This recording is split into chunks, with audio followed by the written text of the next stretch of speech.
Welcome to this lecture on abstract algebra for second semester students of BSc Mathematics. I am Dr. Priya Solomon, Associate Professor in Department of Mathematics at Government Meera Girls College, Udaipur. आज के lecture में हम cosets की कुछ properties discuss करेंगे और इन properties की basis पे एक important theorem that is Lagrange's theorem को प्रूव करेंगे।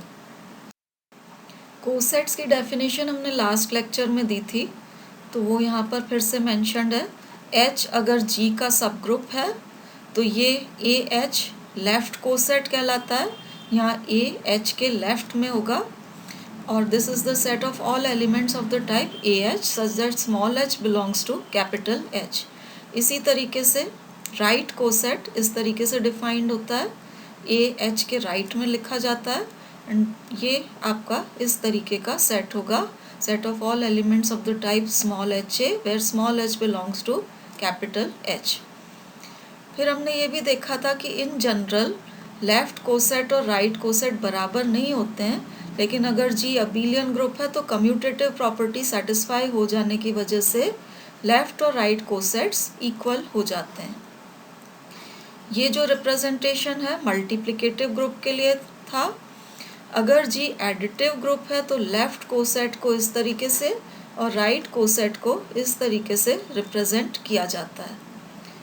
फिर लास्ट लेक्चर में हमने कुछ प्रॉपर्टीज़ भी देखी थी, तो वो थ्योरम्स यहाँ पर मेंशन्ड हैं कि अगर A G का कोई एलिमेंट है जिसको लेके कोसेट बनाया गया है तो A इससे बनाए गए लेफ्ट कोसेट में भी होगा और A will also belong to the corresponding right coset. Second theorem जो हमने पिछले लेक्चर में प्रूव करी थी कि अगर A एंड B G में हैं जिन्हें लेके कोसेट्स बनाए गए हैं तो किसी भी दो लेफ्ट कोसेट्स में नंबर ऑफ एलिमेंट सेम होते हैं, these two cosets are equivalent. इनके बीच में आप 1-1 onto मैपिंग डिफाइन कर सकते हैं। Any two right cosets are also equivalent, इनमें भी नंबर ऑफ एलिमेंट सेम होते हैं और राइट कोसेट और लेफ्ट कोसेट भी इक्विवेलेंट होते हैं, इनमें भी नंबर ऑफ एलिमेंट्स सेम होते हैं। तो ये कुछ लास्ट लेक्चर की बातें थी जिन्हें यहाँ पर दोबारा मेंशन किया गया है। कोसेट्स की कुछ प्रॉपर्टीज़ हमने लास्ट लेक्चर में देखी थी, अब आगे की प्रॉपर्टीज़ डिस्कस करने के लिए हम ये थ्योरम देखते हैं। तो इसमें H ले रखा है सब group of a group G, तो हमें प्रूव करना है कि G is the union of all right और left cosets of H in G।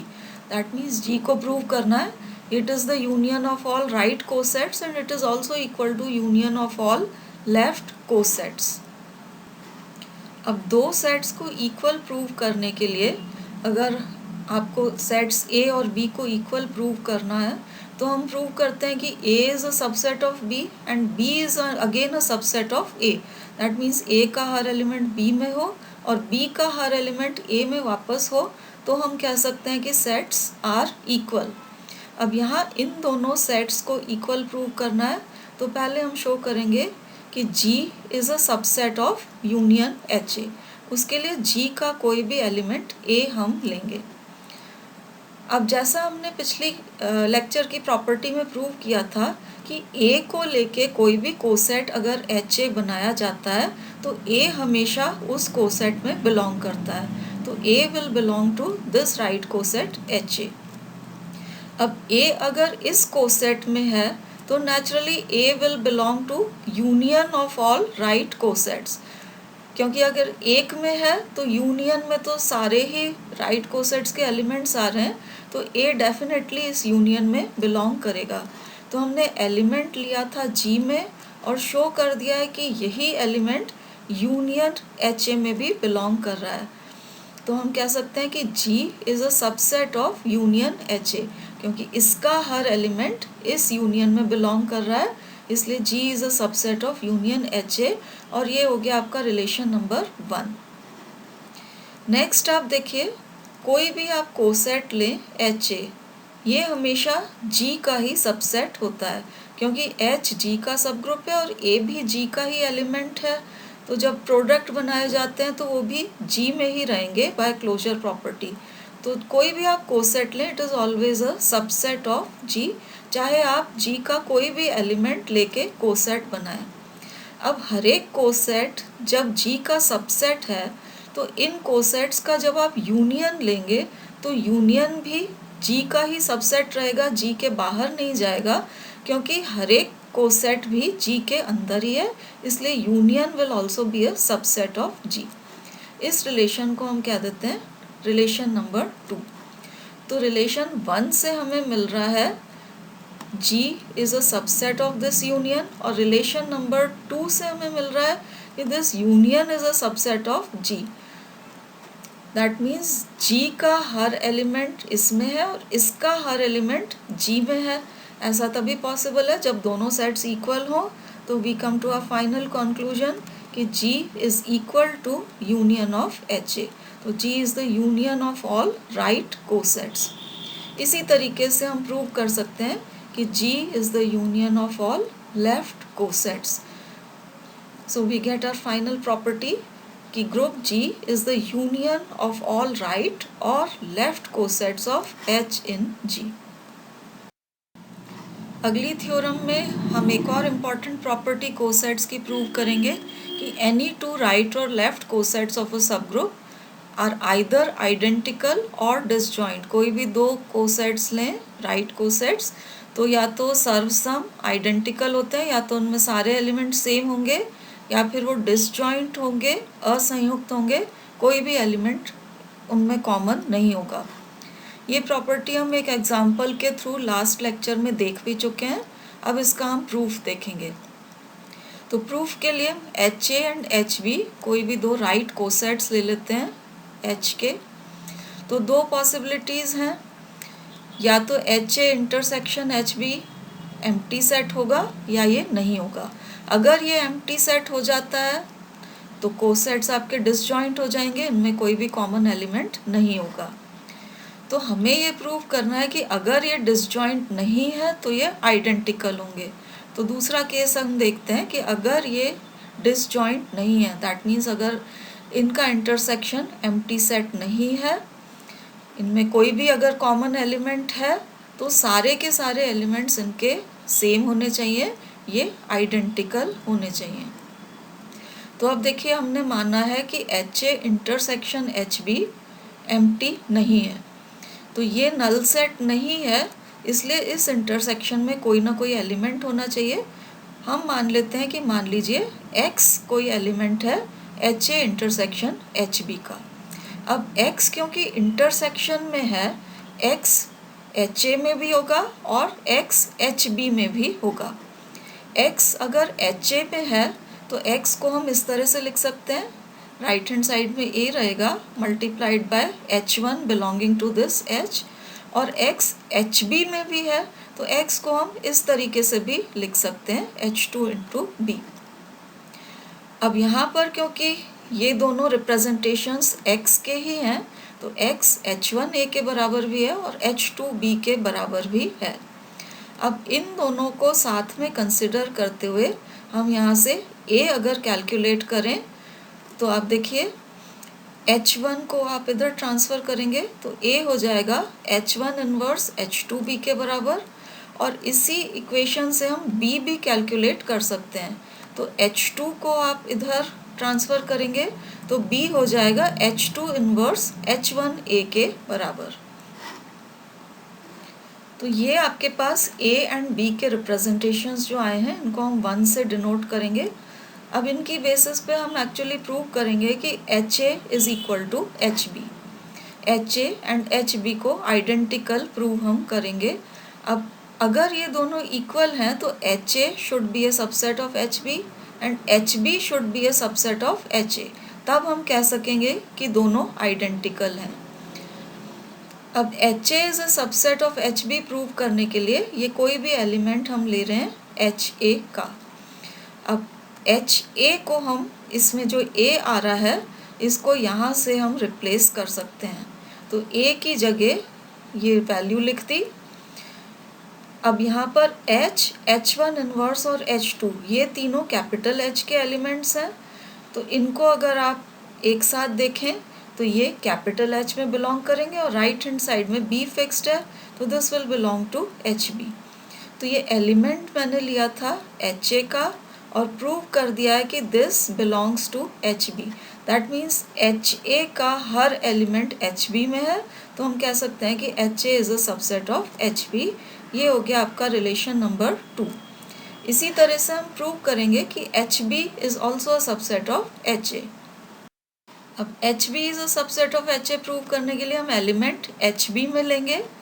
ये HB में से ये जो B आया है इसको रिलेशन नंबर 1 में से हमने सब्सटीट्यूट कर रखा है, तो ये वैल्यू सब्सटीट्यूट करके A आपके राइट हैंड साइड में आ गया है और ये सारे एलिमेंट्स कैपिटल H के हैं, तो this will belong to HA।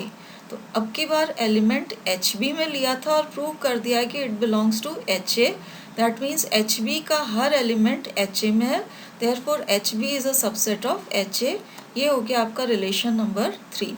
तो रिलेशन नंबर 2 से आ रहा था HA is a subset of HB, अब आ गया है HB is a subset of HA। तो ये दोनों ट्रू तभी हो सकते हैं जब HA और HB बराबर हों। जब ये बराबर होंगे तो इसका हर एलिमेंट HB में और HB का हर एलिमेंट HA में होगा, तो we get HA is equal to HB।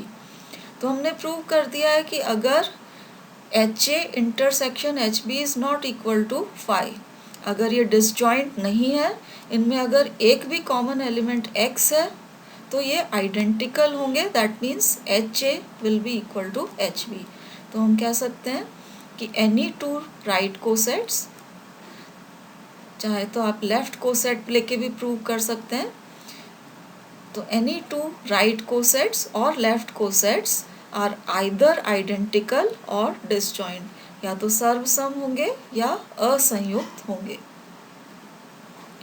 This completes the proof of the theorem. अब पिछले लेक्चर और इस लेक्चर में जो इम्पॉर्टेंट प्रॉपर्टीज़ कोसेट्स की हमने प्रूव की हैं उनका यहाँ पर रिकैप देखिए, क्योंकि इन्हीं को यूज़ करके अब हम लैग्रांजेस थ्योरम का प्रूव करेंगे। तो पहली जो प्रॉपर्टी हमने प्रूव की है कि G is the union of all it's distinct right और लेफ्ट कोसेट्स।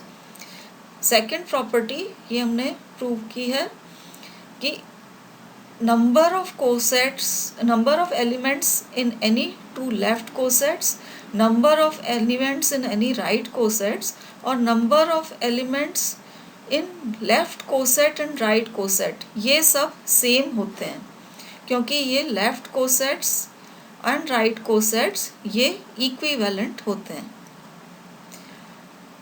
अगली प्रॉपर्टी हमने अभी प्रूव की है थ्योरम के थ्रू कि any two right cosets they are either identical और डिसजॉइंट। अब इन प्रॉपर्टीज़ की बेसिस पे हम लैग्रांजेस थ्योरम के प्रूफ पर आते हैं। तो लैग्रांजेस थ्योरम का स्टेटमेंट देखिए, ये है द ऑर्डर ऑफ एवरी सब group of a finite group is a divisor of order of the group. आप कोई सा भी फाइनाइट ग्रुप ले लीजिए, उसके सब ग्रुप का जो ऑर्डर होगा वो ग्रुप के ऑर्डर का भाजक होगा। मतलब ग्रुप का ऑर्डर अगर n है, सब ग्रुप का ऑर्डर m है, आप n को m से डिवाइड कर सकते हैं, पूरा पूरा भाग उसमें लग जाएगा। अब प्रूफ देखते हैं। h हमें दे रखा है सब ग्रुप, ऑर्डर ऑफ g को n और ऑर्डर ऑफ h को m हमने मान ही रखा है। अब कोसेट्स की जो हम प्रॉपर्टीज़ प्रूव कर चुके हैं उन्हें अब यूज़ करेंगे। तो पहली प्रॉपर्टी हमने प्रूव करी थी कि कोई भी दो राइट कोसेट्स लें वो या तो आइडेंटिकल होते हैं या डिसजॉइंट होते हैं। तो हम सिर्फ H के डिसजॉइंट कोसेट्स को कंसिडर करेंगे। HA1, HA2, HA ये हमने ले लिए हैं distinct right cosets of H in G। तो ये सारे डिसजॉइंट या डिस्टिंक्ट राइट कोसेट्स हैं H के G में। अगली प्रॉपर्टी हमने प्रूव की थी कि G होता है union of all the right cosets of H in G। तो ये क्योंकि सारे डिस्टिंक्ट राइट कोसेट्स हैं, G इनके यूनियन के बराबर होगा। अब G क्योंकि इनके यूनियन के बराबर है तो ये आप डायग्राम देख सकते हैं, इस तरह की सिचुएशन आपको मिलेगी।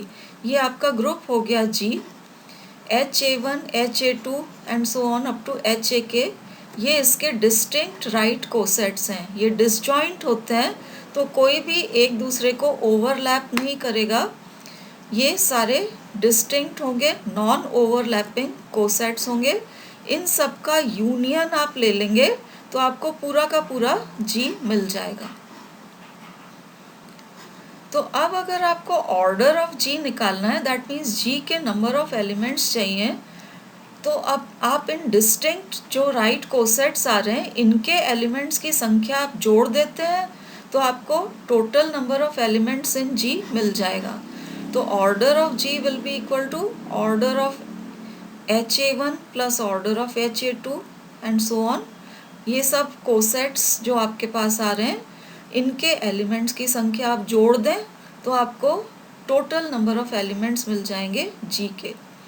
अब हम प्रूव कर चुके हैं कि किसी भी राइट कोसेट में नंबर ऑफ एलिमेंट्स उतने ही होते हैं जितने कि उस सब ग्रुप H में हैं। तो आप चाहे HA1 लें, चाहे HA2 लें, चाहे HAK लें, हर एक एलिमेंट्स उतने ही होंगे जितने कि H में हैं। तो ऑर्डर ऑफ HA1 की जगह हम ऑर्डर ऑफ H लिख सकते हैं, ऑर्डर ऑफ HA2 की जगह भी ऑर्डर ऑफ H लिख सकते हैं।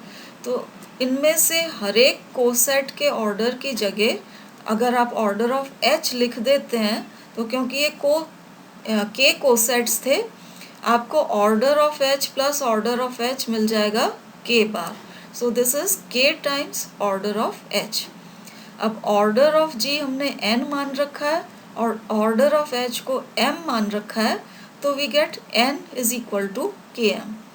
अब m को आप उधर लेफ्ट हैंड साइड में ट्रांसफर कर देंगे तो n अपॉन m k के बराबर आ जाएगा। दैट मीन्स n में आप m का भाग लगाएंगे तो पूरा पूरा भाग लग के आपके पास k आ जाएगा। इन अदर वर्ड्स हम कह सकते हैं कि m divides n, that is order of H divides order of G। तो ये आपकी लैग्रांजेस थ्योरम थी कि ऑर्डर ऑफ एवरी सब group of a finite group divides the order of the group. And this completes our discussion on cosets. Thank you for watching.